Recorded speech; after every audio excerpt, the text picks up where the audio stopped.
দীর্ঘদিন ধরে চলছে রোজ হ্যাভেল স্কুল নামে একটি নার্সারি স্কুল, যেখানে 100-200 না কয়েকশো ছাত্রছাত্রী সেখানে পড়াশোনা করছে। ঠিক তদরূপভাবে আবার আমরা দেখব যিনি একজন মহিলা এই ঘুটিয়ারি শরীফের পারদর্শী হিসাবে উঠে আসছেন, সারা রাজ্যের মানুষের কাছে চর্চিত হচ্ছেন, সেই মঞ্জু লস্কর এবং তার সহকর্মী হিসাবে তিনি আদম শফি খান, যিনি আইনজীবী, তিনিও সঙ্গে আছেন। ঠিক তদরূপভাবে আমরা দেখাবো যে মঞ্জু লস্কর আজ এখানে মানে একেবারে পথ চলা শুরু করে দিল।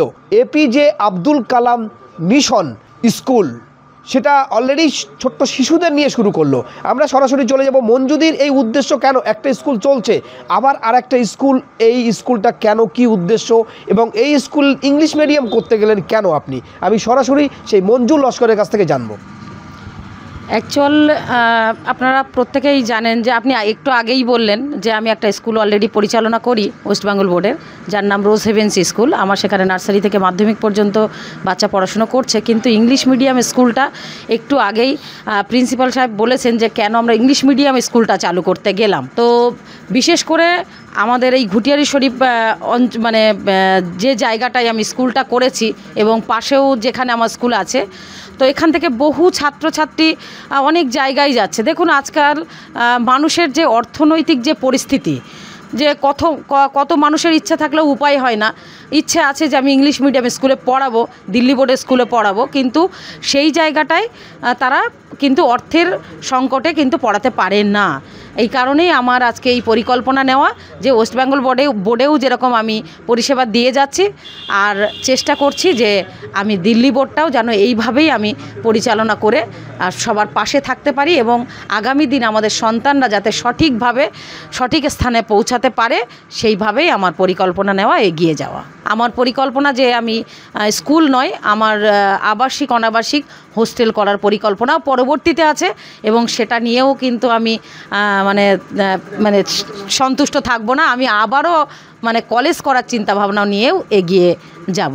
ঘুটিয়ারি শরীফের মতো জায়গায় আপনি একটি নার্সারি ইংলিশ মিডিয়াম স্কুল উদ্বোধন করলেন এবং সেটা পরিচালনা করছেন একজন মহিলা, মঞ্জু লস্কর। দেখুন, শিক্ষা যদি আপনি কোরআনে যান তাহলে কোরআনে কিন্তু এই কথাই শুরু হয়েছে, ইকরা বিস্মে রব্বিকা লাযী খালাক, এই কথা দিয়ে। তারপরে শিক্ষাটা হচ্ছে মানুষের মূল কথা। দুনিয়া আনবার জন্যে মানুষ যে জীব পাঠিয়েছে, মানুষকে আল্লাহ যে জীব পাঠিয়েছেন তার বুদ্ধি দিয়েছেন, তার আত্মা দিয়েছেন। মঞ্জু লস্কর একজন মহিলা, প্রকৃতপক্ষে ইসলামের আদর্শায়িত হয়ে, আমি মনে করি এই ইসলামের স্পিরিট ছিল এই বিশ্বে যা কিছু মহান সৃষ্টি চিরকল্যাণকর, অর্ধেক তাহার করিয়াছে নারী, অর্ধেক তাহার নর।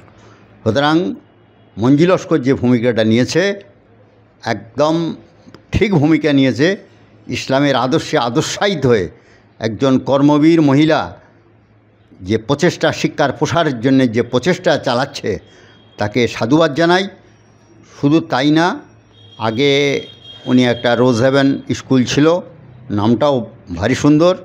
এবারে যে ব্যক্তিত্বের নামে আমি অন্তত যে ব্যক্তিত্বকে অন্তর দিয়ে শ্রদ্ধা করি, তার বহু বই আমি পড়েছি, indomitable spirit, wings of the fire ইত্যাদি ইত্যাদি। তিনি মনে করতেন যে ছেলে মেয়েদের মধ্যে স্বপ্ন দেখাও, তো সেই স্বপ্ন দেখাবার কারিগর যিনি স্রষ্টা, যা তার আদর্শে আদর্শায়িত হয়ে তার নামাঙ্কিত স্কুল প্রতিষ্ঠা করেছে এই মঞ্জু লস্কর।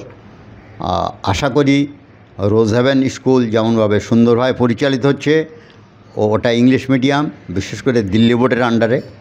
আমাদের একটা ধারণা আছে এই যে অধিকাংশ ভারতবর্ষের কম্পিটিটিভ যে সমস্ত পরীক্ষা, এই পরীক্ষাকে ভালোভাবে যদি উত্তীর্ণ হতে হয় তাহলে ইংরাজিতে দক্ষ হতে হবে, হয় হিন্দি না তো ইংরাজি।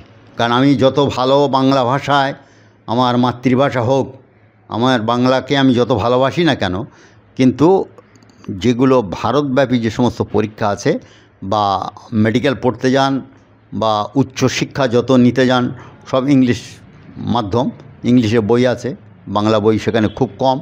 সুতরাং গোড়ায় থেকে যদি ইংরেজির ভিতটা মজবুত করা যায়, তাহলে এই ছেলে মেয়েরা পরবর্তীকালে প্রতিষ্ঠিত হবে, সাকসেসফুল হবে এবং ভারতব্যাপী বিভিন্ন পরীক্ষায় অংশ নিতে পারবে। এই যে রোজ হেভেন স্কুল, সে এক মুসলিম মহিলা, এবং এপিজে আবুল কালাম যে স্কুলটা করছে ইংলিশ মিডিয়াম, সেটাও কিন্তু এই মুসলিমদের তৈরি। শুধু তাই নয়, বর্তমান যুগে সর্বভারতীয় ক্ষেত্রে কিংবা বিশ্বে দাঁড়াতে গেলে কিন্তু একমাত্র ইংলিশ ছাড়া কোনো নেই। বাংলা শিখলে, আমি তো বাংলা তথা বাইরে যেখানে গিয়েছি শুধু বাংলার মধ্যে সীমাবদ্ধ। সেই জন্যে ও ঠিক ঝুঁকি যে শিক্ষার জন্যে ও করছে, আমরা ওর সঙ্গে আছি, থাকবো।